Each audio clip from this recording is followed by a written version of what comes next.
ஓம் சைராம், ஜெய் சைராம். என் அன்பின் சாய் குடும்ப உறவுகளே, நான் உன் அன்பிற்கு வசப்பட்டு விட்டேன். இனி உன்னை விட்டு எங்கும் போக மாட்டேன். இனி உன் எதிர்காலத்தை பற்றி உனக்கு எந்தவித கவலையும் தேவையில்லை. முக்காலமும் உனக்காக நான் துணையாக இருப்பேன். பயம் கொள்ளாதே.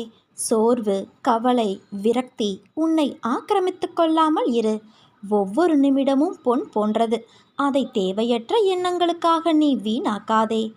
எல்லோருக்கும் வாழ்க்கையில் சண்டை சச்சரவுகள் இருக்கத்தான் செய்யும்.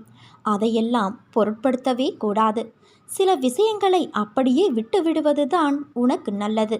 ஏனென்றால் உன்னை சுற்றியுள்ள சிலர் பிரச்சனை பற்றி தெரிந்தும் அறியாதவர்கள் போல உன்னிடம் நடிக்கிறார்கள். ஆனால் நீயோ அதை புரிந்து கொள்ளாமல் பிரச்சனைக்கான தீர்வை தேடி அலைந்து திரிந்து கொண்டு இருக்கிறாய். அனுதினமும் உன்னை ஏதாவது ஒரு ரூபத்தில் வழிநடத்த நான் முயற்சி செய்து கொண்டுதான் வருகிறேன். ஆனால் நீயோ அதையெல்லாம் தவற விட்டுவிட்டு பிறகு மீண்டும் என்னிடமே வந்து உன் துயரங்களை போக்க நீ வழி கேட்கிறாய். முதலில் துயரங்களை நினைத்து கவலைப்படாமல் இரு. அப்போதுதான் உன்னை சுற்றி என்ன நடக்கிறது என்று உன்னால் உணர முடியும். உன்னை சொல்லி குற்றமில்லை. இது காலத்தின் கட்டாயம். நீ இந்த நிலைமையை அனுபவித்தே ஆக வேண்டும். என் பிள்ளையான உன்னை காக்கவே நான் போராடி கொண்டு இருக்கிறேன். நீ இப்பொழுது அனுபவிக்கும் உன் கர்ம வினைகளின் பெரும் பகுதியை உனக்காக உன் சாயப்பா நான் அனுபவிக்கிறேன். என் குழந்தையே, நீ இப்போது அனுபவித்து கொண்டு இருப்பது அதன் சிறு பகுதியையே. வாழ்க்கையில் நீ சந்திக்கும் தோல்விகளை வைத்து வாழ்வில் தோல்வியுற்று விட்டதாக முடிவு செய்யாதே.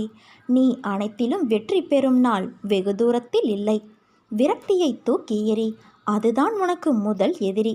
எந்த நேரமும் உன்னை நான் பாதுகாத்து கொண்டுதான் இருக்கிறேன். உன் மீது எனக்கு இருக்கும் அன்பு எல்லை இல்லாதது. நீயே என்னை மறந்தாலும் நான் உன்னை மறக்க மாட்டேன். நீயே என்னை விட்டு விலகினாலும் நான் உன்னை விட்டு விலகிச் செல்ல மாட்டேன். உனக்கு தேவை மன உறுதி. எண்ணியது நிறைவேறாவிட்டால் மனமுடிந்து போய்விடக்கூடாது. ஒருவேளை நம் ஆசை தவறானதாக கூட இருக்கலாம். அது கடவுளுக்கு விருப்பமானதாக இல்லாமல் போனாலும் அது நிறைவேறுவது இல்லை. இதயத்திலிருந்து 2 எண்ணங்களை அகற்றிவிடு. நமக்கு பிறர் செய்த தீமைகளை மறந்து விடுவதோடு மன்னிக்கவும் வேண்டும். மற்றொன்று, நாம் பிறருக்கு செய்த நன்மைகளை மறந்து விட வேண்டும். ஆசைகளை வளர்த்து கொண்டே போவதால் நிம்மதியை இழக்கின்றோம். வாழ்க்கை பயணத்தில் ரயில் பயணம் போல சுமைகளை குறைத்து கொண்டால் நிறைவான சுகத்தை பெற்று மகிழலாம். குற்றம் குறையில்லாத பொருள் இல்லை.